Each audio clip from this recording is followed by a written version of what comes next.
फलों का बादशाह आम जो है उसकी फसल अब इब्तदाई मराइल में दाखिल हो चुकी है। जो बूर है, जो फ्लावर है, वो आम के दरख्तों पर अब बनना शुरू हो गए हैं। लेकिन आंधियां आ रही हैं, बारिश आ रहे हैं, जो मौसमी तगय्युरात है उससे ये मौसम की वजह से जो है आम की फसल और बूर कितना मुतासिर हो सकता है। ख़ासतौर पर जो मक्खी है जो कि इस फ्लावर को डैमेज करती है, उससे क्या प्रिवेंशन आखिर जो है वो किसान इख्तियार कर सकते हैं। आबिद हमीद साहब हमारे साथ मौजूद हैं यहाँ पर, उनसे बात करेंगे मैंगो रिसर्च सेंटर से। सर बताइएगा, इस दफ़ा किस तरह आप फ्लावरिंग देख रहे हैं, बूर की फसल को देख रहे हैं, और आम का आप पिछले साल क्या पैदावार थी ख़ासतौर पर जनूबी पंजाब में, इस साल क्या एक्सपेक्ट कर रहे हैं, और ये जो मौसमी तगय्युरात है इससे भी क्या बूर के जो है वो मुतासिर हुआ है कि नहीं? मैं ये कहूँगा कि यहाँ पे जो दिसंबर जनवरी में हमारे इस एरिया में कुछ हद तक कोहरा पड़ा है, वहाँ से बड़े दरख्त काफ़ी महफूज रहे हैं। हमें इतनी अच्छी शानदार फ्लावरिंग की उम्मीद नहीं थी, माँ सिवाय एक दो वेराइटीज़ के जिसमें 64 समर बेचते हैं, वहाँ पे फ्लावरिंग निस्बतन कम है।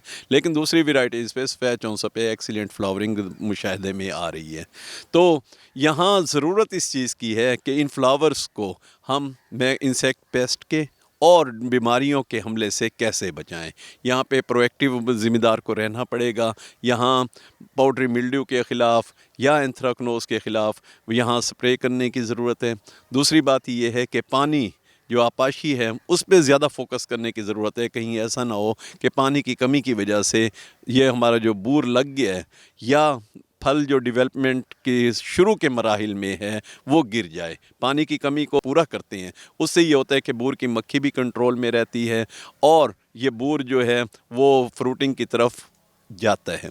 दूसरी बात कि कुछ बागात में जहाँ ज़िम्मेदारों ने सर्दियों में मैंगो हॉपर के ख़िलाफ़ कोई स्ट्रेटजी नहीं अपनाई, अगर उन बागात में मैंगो हॉपर का हमला है तो इस बात के कते नज़र कि यहाँ पे बेनिफिशियल इंसेक्ट्स भी मौजूद हैं, लेकिन हमें स्प्रे करना हमारी मजबूरी है। वहाँ पे जो इस कीड़े के ख़िलाफ़ सिलेक्टिव इंसेक्टिसाइड्स हैं उनका स्प्रे किया जाए। सर पिछली दफ़ा जो है वो कितना पैदावार रही आम की, क्या जो एक्सपेक्टेशन थी उस पर पूरी उतरी? इस दफ़ा जैसे आप बता रहे हैं माशाल्लाह बूर अच्छा है, और अगर किसान जो है वो बर वक्त चीज़ें बेहतर कर लें तो आपको क्या लगता है कि जो अचीवेबल टारगेट है मैंगो की इस दफ़ा प्रोडक्शन का वो अचीव हो सकता है? जी, ये जो पंजाब में तकरीबन 1 लाख रकबे के ऊपर यहाँ मैंगो की काश्त है और हम on an average 14 ton per hectare हमारी जो पैदावार है वो हम हासिल करते हैं।